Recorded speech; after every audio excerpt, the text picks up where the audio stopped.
चिंतनक्षण ही सूत्रे जगण्यातील हे अनुभवमय सार श्रवण करूयाता सूत्रांचा हा सुबोध विस्तार. जसं आपलं दैनंदिन जीवन असावं लागतं तसं ते असणं म्हणजे साधना, असं आपण स्थूलमानाने पाहिलं. भगवंताच्या प्राप्तीसाठी जसं असावं लागतं तसं. पश्चिमेला जायचं असलं तर पश्चिमेच्या दिशेनंच सुरुवात करावी लागते वाच चालायला. पूर्वेला जायचं असलं तर पूर्वेच्या दिशेनंच सुरुवात करावी लागते. ती मला इकडे सुरुवात करून तिकडे जाता येत नाही. तसं जर भगवंताची दिशा जायचं असेल, प्राप्त व्हायचं असेल तर भगवंताची जी दिशा आहे त्या दिशेनं आपलं जीवन असणं, याच्यासाठी आपण 2-3 प्रकाराने हा मोठा विषय आहे तो सोडवायचा प्रयत्न करतो आहोत. तर त्या ध्येयाला अनुकूल असं जीवन घडवणं, याचा अर्थ काही प्रकारे जीवन घडत असतं आणि काही प्रकारे जीवन आपण घडवीत असतो, काही घडत असतं. 2 प्रकार आहेत. एका बाजूनी काही गोष्टी वाटायला येतात, त्याला आपण प्रारब्ध म्हणू. दुसऱ्या बाजूनी काही गोष्टी आपल्या हातात स्वातंत्र्य असतं, त्या आपण निवडतो, ते आपलं कर्मस्वातंत्र्य म्हणू. तेव्हा दोन्ही बाजूनी जीवन आपल्या वाटायला येतं, हा एक प्रकार झाला. दुसरा, भगवंत जीवनामध्ये काही घडवतो, हा एक प्रकार झाला. आणि आपण जीवनामध्ये आपल्या स्वातंत्र्याने काही घडवतो, हा दुसरा प्रकार झाला. आता हे दोन्ही प्रकार आपल्याला जिथे स्वातंत्र्य आहे तिथे तरी निदान घडवण्याचे कशा दिशेचे असावेत, तर भगवंताच्या दिशेचे असावेत, तर साधना होते असं आपल्याला म्हणायचं आहे. यासाठी आपण 2 बाजूने आत्तापर्यंत त्याकडे जायचा प्रयत्न केला. आज तिसऱ्या आणि त्याचे काही मार्ग एवढं बघायचा विचार आहे, जे आपल्या दृष्टीने मोठा आहे. हा एका ह्याचाच होणार नाही आपल्याला पण माहिती आहे. हा विषय काही पूर्ण संपेल असं नव्हे, पण निदान काही दिशा, काही सूत्र आपल्यासमोर आली तरी आपल्या दृष्टीनं खूप होईल. पुढेचा विचार आपण करू शकालच दरवेळेला. गेल्या वेळेला आपण जो पाहत होतो तो भगवंताच्या गुणांच्या बाजूने त्याच्याकडे जाण्याचा मार्ग. भगवंताचे काही गुण आहेत, त्यामध्ये आपण सुसंवाद पाहिला, विशालता पाहिली, अनेक गोष्टी गुणात पाहिल्या. भगवंताच्या ठिकाणी ते सर्व गुणांचं सार म्हणजे भगवंत आपल्या दृष्टीनं. म्हणून त्याला कोणी काय नाव देतो, कोणी राम म्हणतो, कोणी कृष्ण म्हणतो. सर्व गुणांचं जिथे एकत्र काहीतरी होतं, एकत्रीकरण, असं सर्व गुणांचं माणसामध्ये होत नाही. जिथे ते जास्तीत जास्त माणसामध्ये एकवटलेलं आढळतं तिथे संतत्व येतं. त्याच्या खाली चांगला माणूस येतो, त्याच्या खाली आपण येतो, अशी परिस्थिती आहे. गुण कोणात नाही तसं नाही.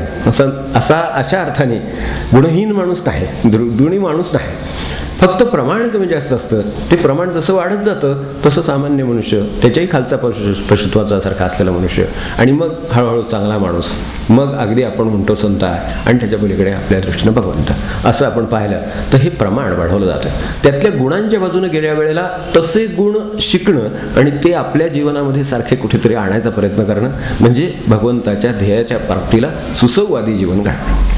विसंवाद झाला की भगवंताकडे जाता येणार नाही. जाता येईल, कुठेतरी बाहेर पडलाय तो, निघाला येतो, प्रवास करतो तो जाईलच, पण जिथे उजवीकडे जायचं होतं तिथे जसं डावीकडे गेला तो वेगळ्या ठिकाणी जाऊन पोहोचेल.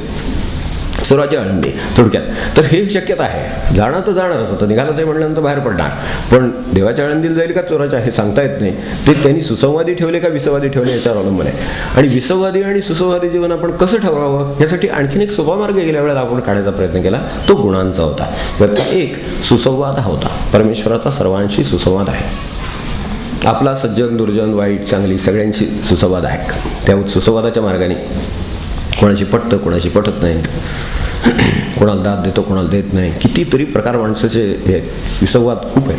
तर संवाद आणि विसंवादाचं मिळून आपलं जीवन आत्ताचं झालेलं आहे. परमेश्वराशी सर्वांशी सुसंवादी आहे. वारा येतं त्यावेळेला ते सर्वांशी सुसंवादी असतं. ते काही त्याचं काही तक्रार नाही, म्हणणं नाही, काही नाही. सगळीकडे असं आपल्याला आढळून येईल की भगवंताचा अत्यंत दुर्जनातल्या दुर्जनाशी सुद्धा सुसंवाद आहे. सज्जनातल्या सज्जनाशी सुसंवाद आहे. संत तर प्रतिबिंब आहेत, अशी अवस्था आहे. तर तिथे तर आहेच आहे. तर त्याचं आपल्याला सुसंवादाचं काही आपल्या आयुष्यामध्ये आणता येईल का? जितके विसंवाद दूर करता येतील तितकं भगवंताची प्राप्ती जवळ येईल. असं गुणांच्या मार्गाने करता येतं. दुसरा आपण विशालतेचा पाहिला. युवई भूमा तत्सुखम हे जे उपनिषदाने म्हटलं ते भगवंताच्या प्राप्तीचं एक साधनच सांगितलेलं आहे की जितके विशाल व्हाल तेवढे सुखी व्हाल.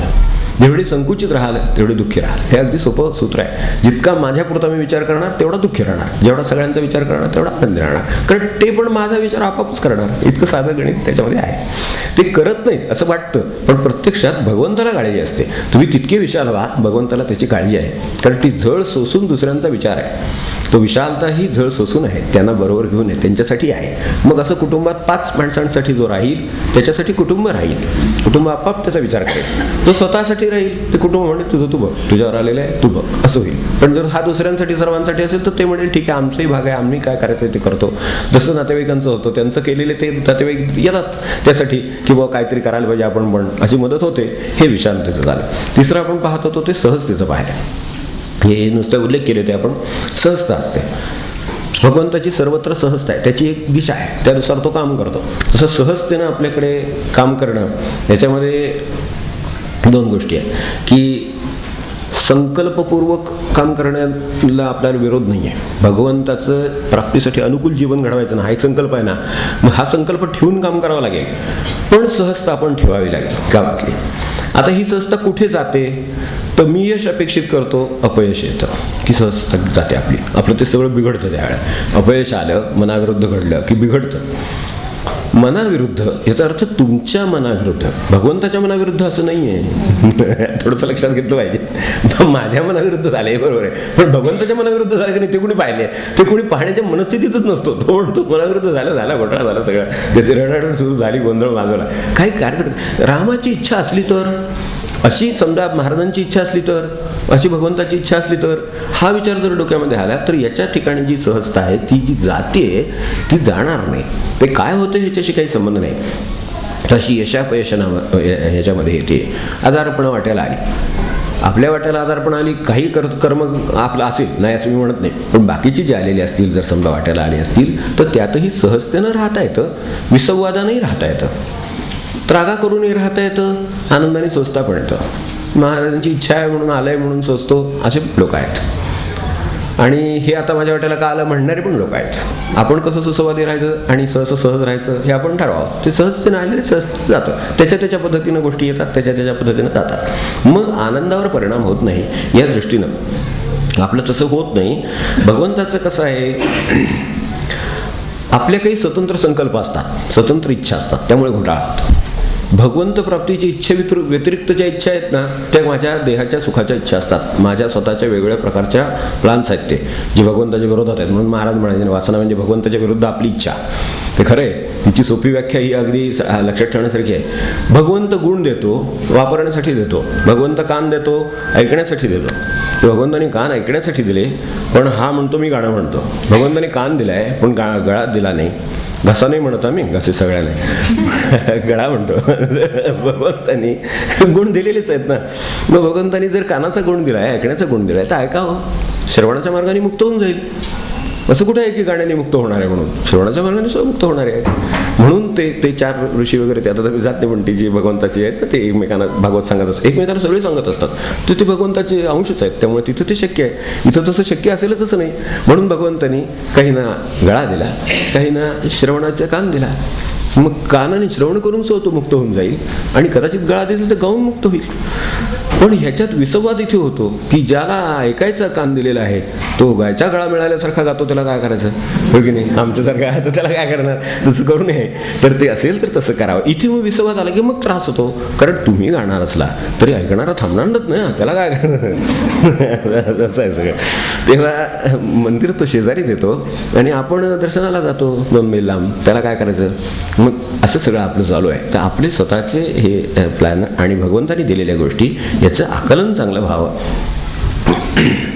भगवंतानी जमीन दिली, पाणी दिलं, धान्य पिकवण्याचं माणसाला बुद्धी दिली, त्यानुसार एक विद्या दिली, तर तो मनुष्य धान्य खाईल.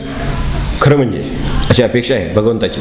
तो म्हणतो मी पक्षी प्राणी मारून खाईन. मग का बुद्धीचा जो घोटाळा झालाय असं बाहेर जे वाटतंय त्याची मूळ अनेक ठिकाणी ह्या सगळ्या गोष्टीमध्ये आहेत. हे कोणाच्या लक्षात येत नाही, कोण त्याकडे पाहत नाहीये की ही बुद्धी तयार कशी होते याचा कोणी विचार केला नाही. म्हणून गेल्या वेळेला आपल्याला सर्वात शेवटचं उदाहरण सांगितलं होतं की सर्वेषाम एव शौचानम अर्थशौचम विशिष्यते असं म्हटलेलं आहे. तर तसं आहार शौचम विशिष्यते असं म्हटलेलं आहे. आपण एरवी त्याची चर्चा करीत नाही, पण ही ह्या विषयाच्या संदर्भात आली म्हणून हा आली. तर आहार शौचम विशिष्यते तसं अर्थशौचम विशिष्यते. तर तो कारण त्यावर सगळं चक्र सुरू आहे ना, फिरतं आपलं सगळं जीवन ते त्या पैशावर फिरतं. तर त्याच्या शुचित्वाची काळजी त्यांनी घेतलेली आहे. त्याला त्रास हा शक्यच नाही, त्यांनी कुठेतरी त्याच्यात गडबड केलेली आहे म्हणून त्या पुढच्या पदार्थात गडबड आहे.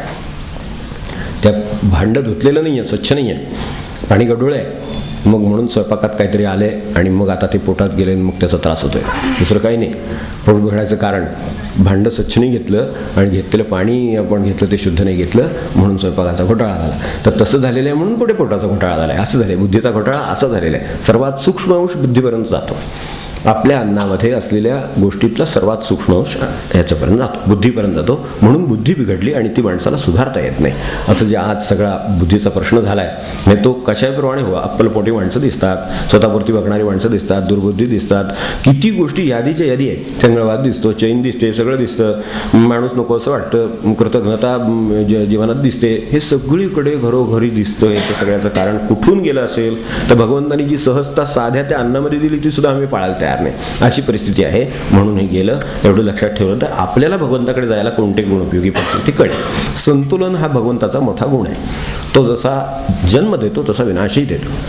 तो जसं निर्माण करतो तसं तो विनाशही करतो. ज्याला निर्माण आनंदाने बघता येतं त्याला विनाशही आनंदाने बघता आला पाहिजे. हे दोन्ही गोष्टी भगवंताचं संतुलन दाखवतात. तो सीसॉ आहे, तो त्याला कायम ठेवायचा आहे व्यवस्थित.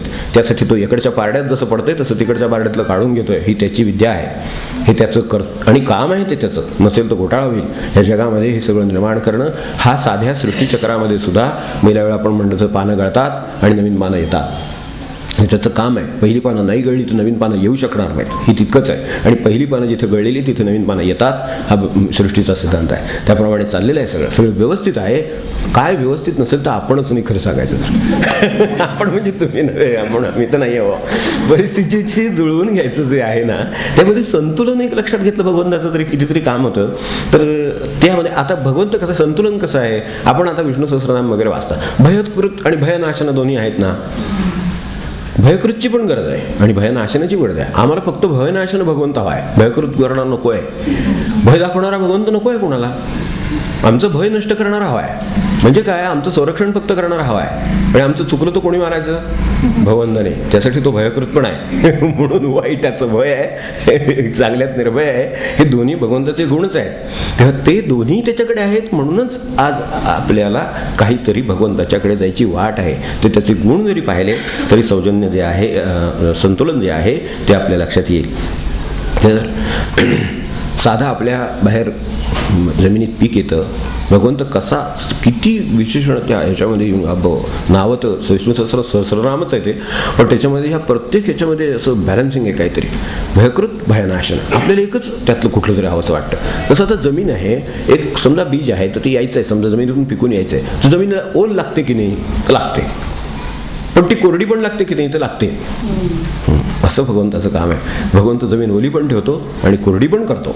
ती ओली असते म्हणून अंकुर येतो आणि कोरडी असते म्हणून अंकुराचं झाड होतं.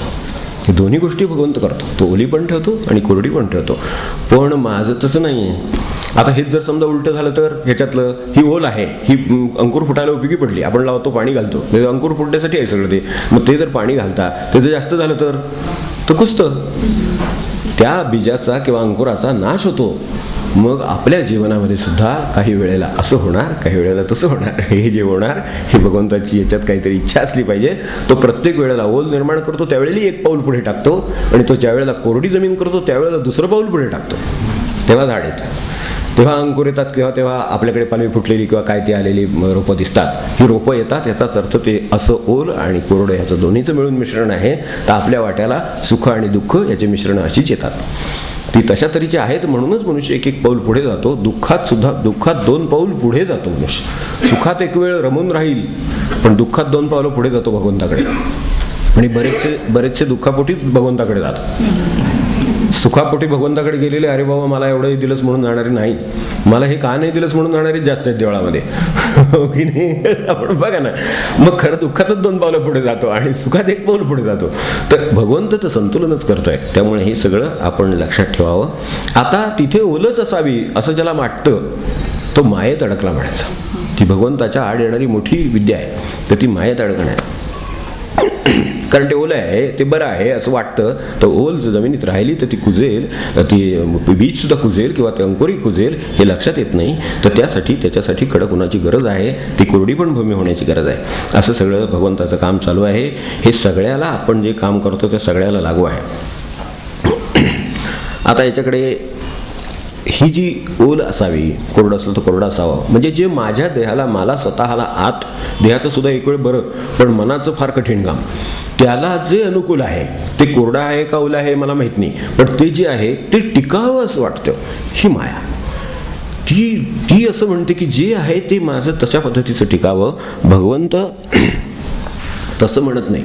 भगवंत म्हणतो एक पाऊल पुढे टाक, ही सृष्टी पुढे चालली पाहिजे. ही आहे ते थांबून उपयोगी नाही. आज ही पृथ्वी चाललेली आहे, ती फिरायची एक क्षण थांबली तर आपलं काय होईल याची कल्पना आपण करा. एक सूर्य चाललेला आहे, तसाच थांबला दिवसभर इथं तर काय होईल याची कल्पना करा. रात्रभर थांबला पुढे, दिवसभर त्यांनी ह्या बाजून त्या बाजूला गेला तर नुसतं एका बाजूला राहिला तरी घोटाळा आहे. तिथं क्षणभर थांबला तरी किंवा काही तासभर थांबला तरी घोटाळा आहे. त्याचं कायम पुढे जाणं आहे, कायम प्रवास आहे आणि त्या सगळ्यामध्ये संतुलन आहे. रात्री दिवसामध्ये सुद्धा काही संतुलन आहेत, म्हणून हे सगळं बाकीचं जग चालतं. तर तो मायेत घालतो, तो मायेतून सोडवतो. पण हे निर्माण कोणी केलं? माझ्या मनाला असं वाटतं मायेशिवाय हे जग आकाराला सुद्धा येणार नाही. माया वाटते एकट्याला करमत नाही, म्हणून प्रपंच आकाराला येतो ना. मग ते एकट्यानं राहावं फार आनंदाची गोष्ट खरं म्हणजे. नंतर वाटतं तसं पण ते नंतर वाटतं, त्याला काय करायचं, हो की नाही. मग हे संतुलन आहे, त्याचं मायात घालणं पण संतुलन आहे. माया त्याचीच ना. प्रपंच काय चोराने लावला का असं महाराज म्हणाले. महाराजांचं बरोबर असं की जर भगवंताचं हे सगळं काय परमार्थ आहे, ह्याचा आहे, भगवंताचा आहे, तर प्रपंच काही चोराचा आहे का? तो भगवंताचाच आहे. पण तो भगवंताचा आहे म्हणून करायला कोण तयार आहे? तो माझा आहे म्हणून जो तो करायला तयार आहे. हे जी 3 पदं घेतली होती ती तिन्ही याच्यावरती 3 वेगवेगळे प्रकाश टाकणारी होती. माझे काय आहे हा एक भाग झाला. दुसरं आपण पद पाहिलं होतं, त्यामध्ये दुसरा भाग होता की तटस्थतेनं राहावं तर प्रपंचातून मोकळं होता येतं, आणि तिसरा भाग होता की भगवंताचं नाम घ्यावं तरी मोकळं होता येतं. अशी 3 पदं त्या संदर्भातली होती. हे त्याचे 3 मार्ग होते. तर तो मायेतही काढतो, माहिती घालतो आणि मायेतनं काढतो पण. माया घालतो म्हणून मनुष्य प्रपंच करतो, म्हणून हे जग चालू राहतं. हे एका बाजूने आहे. दुसऱ्या बाजूने आणि नंतर तो मायेतून काढतो, तो वस्तू काढून घेतो, जशा देतो तशा काढून पण घेतो. तर काढून घेताना तोच जो देतो तोच घेतो, हे जर लक्षात राहिलं तर मायेत सापडायला होत नाही.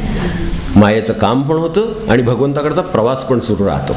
आपण प्रपंच करून शांत चित्ताने पुढे जातो मनुष्य. किती प्रवास होतो ह्याचा माणसाचा त्या प्रपंचामुळे. तो सगळा प्रवास त्याचा केवळ त्या मायेच्या प्रभावामुळे होतो. त्यामुळे ती त्याच्यासाठीच आहे, हे करण्यासाठीच आहे.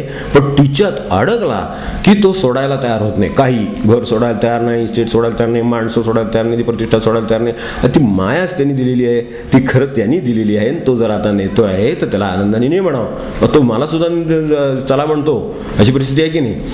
म्हणजे तोच घालतो ना मला जन्माला, तोच मला म्हणतो चला म्हणून. मग हे जो चला जन्माला घालतो त्याची जेवढी कृतज्ञता आहे तेवढी नेणाऱ्याबद्दल सुद्धा आहे, आणि तोच आहे. एवढं लक्षात राहिलं तर अडकायला नाही व्हायचं काय कारण. तर त्यांनी दिलं तर टाकू नये. साधं सोपी हे आहे, सूत्र आहे की आता सूत्रच सांगणं भाग आहे. कारण आपल्याला या शनिवारी हे आता संभव असं वाटतंय. दिलं तर टाकू नये, नाही दिलं तर मागू नये. भगवंताशी कसं राहावं हे मी शिकायचे माझं आपलं सूत्र सांगतो सोबत. त्याने दिलं तर टाकू नये, नाही दिलं तर मागू नये. जे हवंसं वाटतं ते ठेवा म्हणू नये, आणि जे नकोसं वाटतं ते न्या म्हणू नये. सूत्र आहेत भगवंताकडे जगण्याची. सुसंवादीपणे भगवंताकडे जर जायचं असेल तर ती सूत्र आहेत. आणि नेमकं इथंच आरडाओरडा असतो. दिलं तर टाकू नये, अजिबात काय हरकत नाही. नाही दिलं तर मागू नये, तेही आपल्या हिताचं असतं. जे हवंसं वाटतं ते ठेवा म्हणू नये, कारण हवंसं निर्माण झालं म्हणजे माया निर्माण झालेली आहे. तुम्हाला जी हवस आहे ते तो ठेवील, पण त्याला पाहिजे तेवढा वेळ ठेवील, त्याला पाहिजे नको असेल तेवढा तो घेऊन जाईल. तर हवंसं ठेवा म्हणू नये, आणि नकोसं जे असतं ते सारखं कधी जाईल असं वाटत असतं तसं नको. नकोसं ते नाही म्हणू नये, त्याची त्याची व्यवस्था आहे, त्यानुसार तो काम करतो. तो ज्या वेळेला ते करतो त्यावेळेला ते बरोबर मान्य करावं.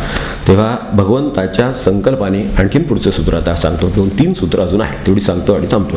की अजून 3 सूत्र हे प्रश्न सोडवायला भगवंताकडे जायला उपयोगी पडण्यासारखी आहेत. तर त्याचा विचार करू. एक, हे सगळं जग आहे हे भगवंताच्या संकल्पाने आकाराला आलेलं आहे असं उपनिषद म्हणतात. आपण एक साधा उपनिषदांचा आधार म्हणून घेऊ, मी तपशिलात त्याच्या काही जात नाही, अर्थ घेतला तरी चालेल त्याचा, की संकल्पाने जग आकाराला झालं. एकोहम बहुश्याम हा एक संकल्पच आहे उपनिषदांचा, हवाच असेल आपल्याला तर मी आपल्याला आपण खरोखर पिंड ब्रह्मांड कसं एक आहे ते बघतो. एकोहम बहुश्याम असंच वाटतं ना आपल्याला, त्यावेळेलाच आपला प्रपंच आकाराला येतो ना. समजा बहुश्याम नाहीच वाटलं तर नाही, कारणच नाही पुढच्या सगळ्या गोष्टीचं. म्हणजे ते जसं त्याचं आहे तसं आपलं पण आहे. तर तसं त्याचं संकल्पाने आकाराला घेतं. तर हे ठीक आहे. तसे माझे पण रोज जीवनामध्ये संकल्प चालू असतात, सारखे इच्छा चालू असतात. त्याला आपल्या साध्या भाषेमध्ये इच्छा म्हणू आपण. संकल्पाची साधी हे स्वरूप म्हणजे इच्छा. तर तसं आपल्यामध्ये काय रिफ्लेक्शन आहे, इच्छेच्या रूपाने सारख्या इच्छा होत असतात आणि त्या आपल्याला फिरवीत असतात. तर त्या इच्छाप्रमाणे घडू दे किंवा न घडू दे, इच्छा तर असणार. कारण ज्या अर्थी आपण भगवंताचे आहोत त्या अर्थी त्याचे गुण आपल्यामध्ये काहीतरी प्रमाणात प्रतिबिंबात सुद्धा ते हलतं, हे हलतं म्हणजे तेवढा गुण त्याच्यात असणार आहे. तर तसा माझ्यामध्ये भगवंताच्या इच्छेचा गुण असणार. मला ते हे व्हावंसं वाटणार, नको असं वाटणार, काय ते असणार. हे सगळं बरोबर आहे. फक्त हे भगवंताकडे जायला अडचणीचं कुठं होणार आहे तेवढं लक्षात ठेवावं. की ती इच्छा आहे तर ती पुरी करायचा प्रयत्न करणं माणसाचं हे तर रोजचं काम आहे त्याचं. पण पुरी होते किंवा नाही हा मात्र अनुभव आपल्याला माहिती आहे. की ती इच्छा असते, ती पुरी होते किंवा नाही होते. मग होते झाली तरी त्याच्या इच्छेनं, नाही झाली तरी त्याच्या इच्छेनं, असं तो म्हणला तर सुटतो. तो भगवंताकडे जातो पुढे, त्याचं पाठचाल थांबत नाही. ते होत नाही म्हटलं की तो थांबला तिथे, कारण त्याचा आता इच्छेचा प्रश्न आला. इच्छा तर भगवंताची पण आहे, तशी तुमची पण आहे. तर त्याप्रमाणे जे आहे तो सर्वसमर्थ आहे, त्याच्या इच्छा त्याला पाहिजे तशा फिरवता येतात. तो आवरी हे ईश्वरी माया म्हणून याच्यात एक भगवंताचा अभंग आहे सीताराम महाराजांचा, आपण वाचला असेल तर. हे हो प्रसन्न सद्गुरू आया आवरी हे ईश्वरी माया. तसं ते माणसाला त्याच्या इच्छेचं त्याला स्वातंत्र्य आहे. माझ्या इच्छेचं तसं नाही आहे. माझ्या इच्छेचा मी गुलाम होतो. भगवंताची इच्छा आणि माझ्या इच्छेमध्ये फरक काय आहे तर भगवंत इच्छेचा गुलाम नाही, इच्छा भगवंताची गुलाम आहे. त्याला हवी असली तर फेकून देता येते, हवी असली तर ठेवून घेता येते. मला माझी इच्छा फेकून देता येते आणि ठेवून घेता येत नाही. एकदा झाली की पुरी करण्याशिवाय मार्गच नाही की त्याला. आणि जगात मधल्या इच्छा पुऱ्या कधी झाल्या नाही, ती शक्यताच नाही. जगात लाख माणसं इच्छा करणार, काय पुऱ्या होणार त्या, म्हणजे ते होणार नाही. मग तिथे रामाची इच्छा हा सोपा मार्ग भक्तीचा. रामाची अशी इच्छा आहे की हे पुरवावं, आणि रामाची अशी इच्छा आहे की माझी इच्छा पुरी होऊ नये. की चालला 2 पावलं पुढे चालला. भगवंताला अनुकूल जीवन घडलं, कारण इच्छेने जीवन घडलेलं आहे. सगळं प्रयत्न तर करावेतच, पण त्या प्रयत्नाबरोबर त्याच्या पुढे काय ठेवलेलं आहे ते भगवंताने ठेवलेलं आहे हे लक्षात ठेवलं तर अडकत नाही. हा एक मार्ग. दुसरा मार्ग काय राहील तर आपल्याला जर इच्छाच करायच्या आहेत, आपल्याला कोणत्या काही इच्छा करता पण येतात, तर भगवंताच्या प्राप्तीच्याच जास्तीत जास्त इच्छा कराव्यात. म्हणजे इतर इच्छांचं प्रमाण कमी होतं. ते तर काय आपल्याला शक्य नाही, पोकळी तर काढून टाकणं शक्य नाही. एकदम तर काय आपल्याला भगवंताचा मार्ग जमणार नाही. मग काय जमेल, पोकळी रिकामी करण्याला पाणी ओतणं हा मार्ग आहे. म्हणजे भांड्यातली पोकळी निघून जाते. पोकळी ओढून काढणं एवढी निर्वात काढायला आपण योगी नाही. त्यामुळे इच्छा काढून घेणं हे कठीण आहे, योगी नाही. योग्यांचं तसं आहे की इच्छा निरीच्छ होऊन जाणं, तो ओढून घेतलं सगळं, त्यानं जमेल, नाही जमणार आपल्याला. मग काय जमेल, मग मला पोकळी घालवायला दुसरा मार्ग आहे, मी पाणी भरू शकतो त्यात. तेव्हा भगवंताच्या नामाचं पाणी भरा, म्हणजे ती पोकळी निघून गेली. म्हणजे आता आपल्याला दुसऱ्या मार्गाने जर हे करायचं असेल तर भगवंताचे नाम म्हणजे भगवंताच्या प्राप्तीची इच्छा. नाम म्हणजे काय, भगवंत मिळावा असं वाटणं. आपण नामाकडे असं नाही पाहत, नामाकडे आपण त्याची स्तुती करतो, अमकं करतो, असं पाहतो. तसं नाही, तो मिळावा असं वाटणं म्हणजे भगवंताचं नाम घेणं आहे. तर तो मिळावा हे जर पाणी होतच राहिलं तर भांडवभर मिळावा असं झाल्यानंतर ते भांडं व्हायला लागेल. तेव्हा भगवंताला त्याची काळजी केली पाहिजे. काय ती आता इतकं भांडवायचं नाम घेतलं पाहिजे तितकंच आहे खरं. पण मुळात काय, आता 2 थेंब पाणी टाकून भगवंत मिळावा म्हणून वाट बघितलं तर काय नाही होणार, हे तितकंच आहे. तर भगवंताच्या प्राप्तीचे संकल्प, त्याला अनुकूल असलेले संकल्प, त्याला अनुकूल असलेल्या इच्छा, मग ते सत्संगाच्या असतील, ह्याच्या असतील, श्रवणाच्या असतील, नामाच्या असतील, काय जे असतील आपल्याला जे मार्ग वाटत असेल त्या, तर तशा तऱ्हेच्या त्या ज्या इच्छा आहेत त्या करीत राहावं. म्हणजे इच्छा चांगल्या असल्यामुळे ज्या चुकीच्या इच्छा आहेत त्यांचं आपोआप प्रमाण कमी झालं, त्याच्यामुळे होणारा त्रास कमी झाला. कारण या इच्छेमध्ये त्या इच्छांचा त्रास कमी करण्याचं सामर्थ्य असतं. नाम घेतं अनेकदा असं होतं ना, चित्त अस्वस्थ झालं, नामाला बसलं की चित्त जरा थोडं तरी शांत होतं. महाराजांची नुसती आठवण झाली तरी चित्त शांत होतं, आपल्या गुरूंची आठवण झाली तरी चित्त शांत होतं. हो तो इतकं अस्वस्थता होती मला, पण आता कमी झाली कारण महाराज आहेत की असं लक्षात आलं. म्हणजे आठवलं, हे जरी झालं असलं काहीही तरी महाराज आहेत की असं लक्षात आलं नुसतं, म्हणजे स्मरणच की. म्हणजे ते आल्याबरोबर त्या इच्छेची, दुसऱ्या ज्या त्रास देणाऱ्या इच्छा त्याची तीव्रता कमी आली. हा एक मार्ग. दुसऱ्या मार्गाचं आणखीन एक पुढचा मार्ग जे मला दिलेलं आहे, ते गेल्या वेळेला आपण त्याचा फक्त एक मुद्दा पाहिला होता की जे मला दिलेलं आहे, आहाराचा मुद्दा पाहिला. तर जिभेचं दुसरं काम महाराज म्हणतात तसं वाचेचं आहे. तर वाचेनी फक्त गुणांची चर्चा करावी, दोष आणि निंदेची चर्चा टाळावी. एवढं एक पथ्य पाळायचं ठरलं तरी खूप काम झालं. म्हणजे कशी उपयोगाला येते आणि कशी उपद्रवाला होते, किंवा कशी भगवंताच्या प्राप्तीला अनुकूल करायचं दैनंदिन जीवन. तर दैनंदिन जीवनात माझ्या भाषा आहे ना, बोलतो ना आम्ही, कारण मौन पाळलंय तर प्रश्न नाही आपल्याला. मग मौन तर पाळता येत नाही, पाळूही नाही, इतकं काही गरज आहे आपल्याला, अशातला काय भाग नाही. कधीतरी पाळावं तासभर, म्हणजे सवय राहते, म्हणजे एक चांगलं, इतरांना पण बरं वाटतं जरा, तर त्या दृष्टीने पाळावं. पण असं काही दिवसभर पण पाळलं तर घोटाळा होईल. तर त्यामुळे आपण वाचात जीवनाचा भाग आहे ना, असू दे. मग आता ती भगवंताच्या प्राप्तीला सहित दैनंदिन जीवन अनुकूल कसं करणार. मग मला ती वाचा आहे ती मला दोषांसाठी वापरता आली तर प्रतिकूल होईल, गुणांच्या चर्चेसाठी वापरता आली तर भगवंताला अनुकूल होईल. दुसऱ्यातला गुण बघणं म्हणजे दुसऱ्यातला भगवंत बघणं. मग ते अनुकूल नाही का होणार. इतक्या वेळेला भगवंतच नाही का स्मरण केल्यासारखं झालं असं होईल. तुम्ही अयोध्यापती म्हटलं काय आणि राम म्हटलं काय, दोन्हीचा अर्थ एकच झाला ना तिकडे. मग तसं आहे ते. दुसऱ्यातला गुण म्हटलं तरी तो रामच आठवला, तो भगवंतच, तो गुणच आहे. म्हणजे तो एक मार्ग पुढे नाही. पण निंदा केली, त्याच्या अवगुण पाहिले आणि त्याच्यावर माझी वाचा गेली असेल तर प्रतिकूल काम होईल. मी 2 पावलं मागे येईन. ते होऊ नये म्हणून आपण प्रयत्न करता येणं शक्य आहे. भयच आहे, भय प्रवृत्ती आहे. आपल्याला दिलेल्या गोष्टींची मी फक्त 5 गोष्टींची यादी सांगतो. भय आहे, इच्छा आहे, क्रोध आहे, लोभ आहे, बाय सगळं आपल्याकडे आहे. तर त्याच्यातलं भय आहे. जर आपल्याला अनुकूल करायचं असेल तर वाईटाचं किंवा दुर्गुणाचं भय असावा. निर्भयता असेल तर ती कशाच्याबद्दल असेल तर साधनाबद्दल निर्भय असावा. माळ घ्यायला लाजू नये, हो की नाही. हातात माळ घ्यायला लाजू नये, लाजायचं काही कारण नाही. मिरवण्यासाठी घेऊही नाही, तर ते पण त्रासदायक आहे तिकडे.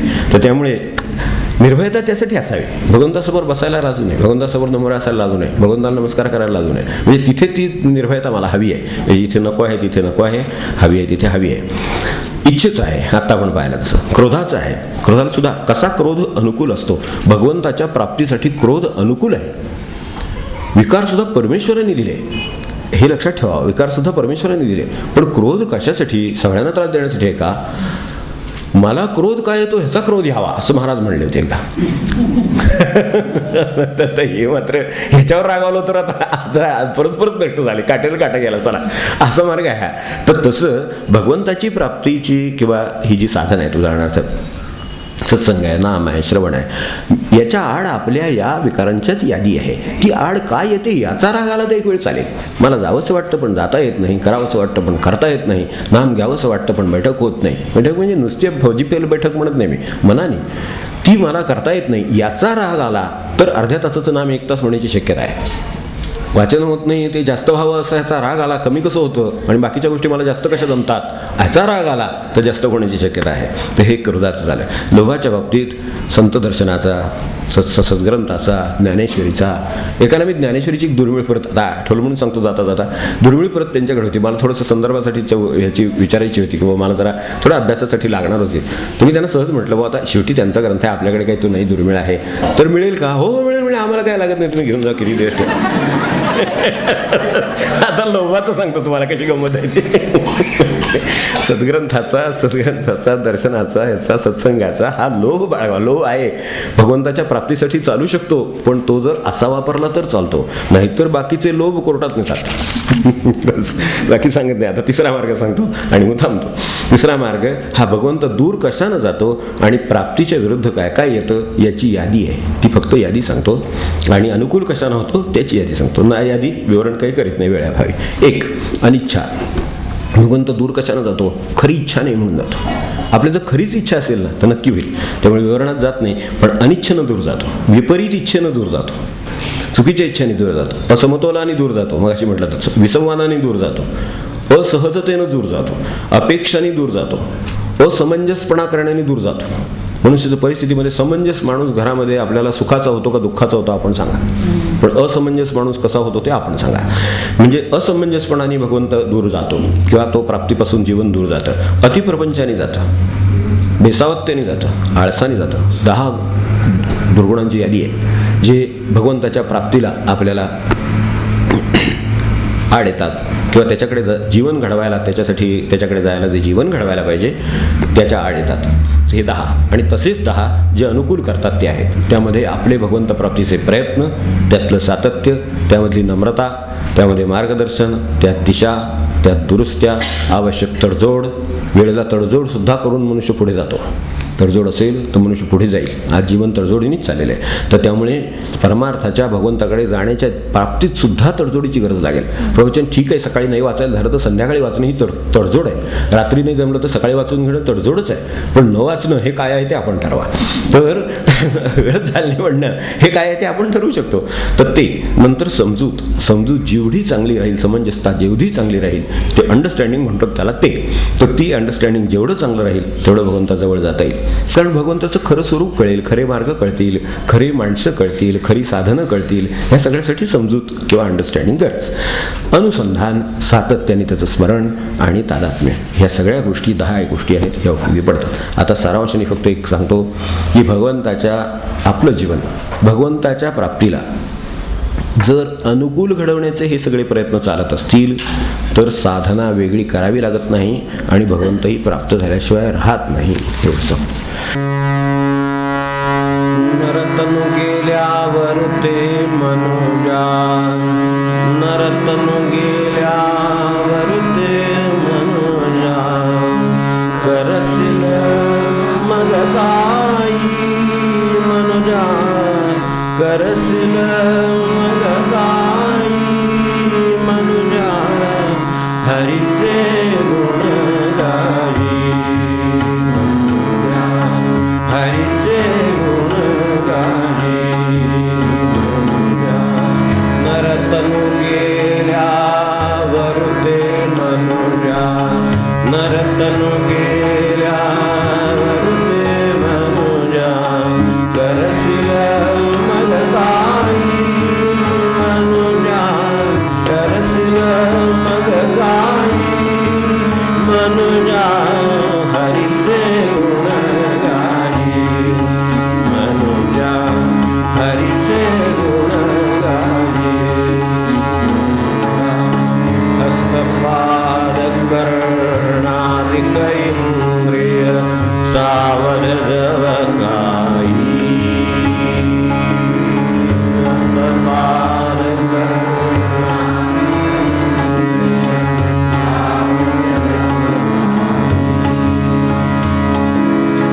तव वरी भगवत प्रसाद सद्वरी, तव वरी भगवत प्रसाद सद्वरी, संपादुन घेई मनुजा, संपादुन घेई मनुजा, हरीचे गुण गाई मनुजा, हरीचे गुण गाई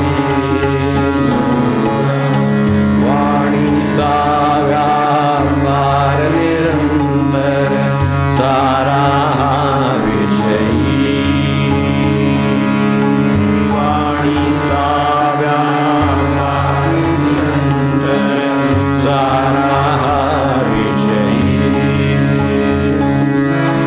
मन चंचल चक्रावरी फिरते, मन चंचल चक्रावरी फिरते, विषयांचे ठाई मनुजा, विषयांचे ठाई मनुजा, हरीचे गुण गाई मनुजा, हरीचे गुण गाई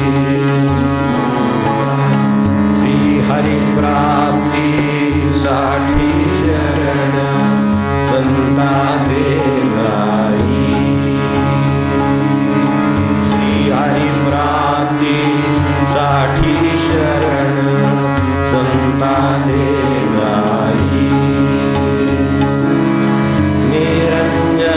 पद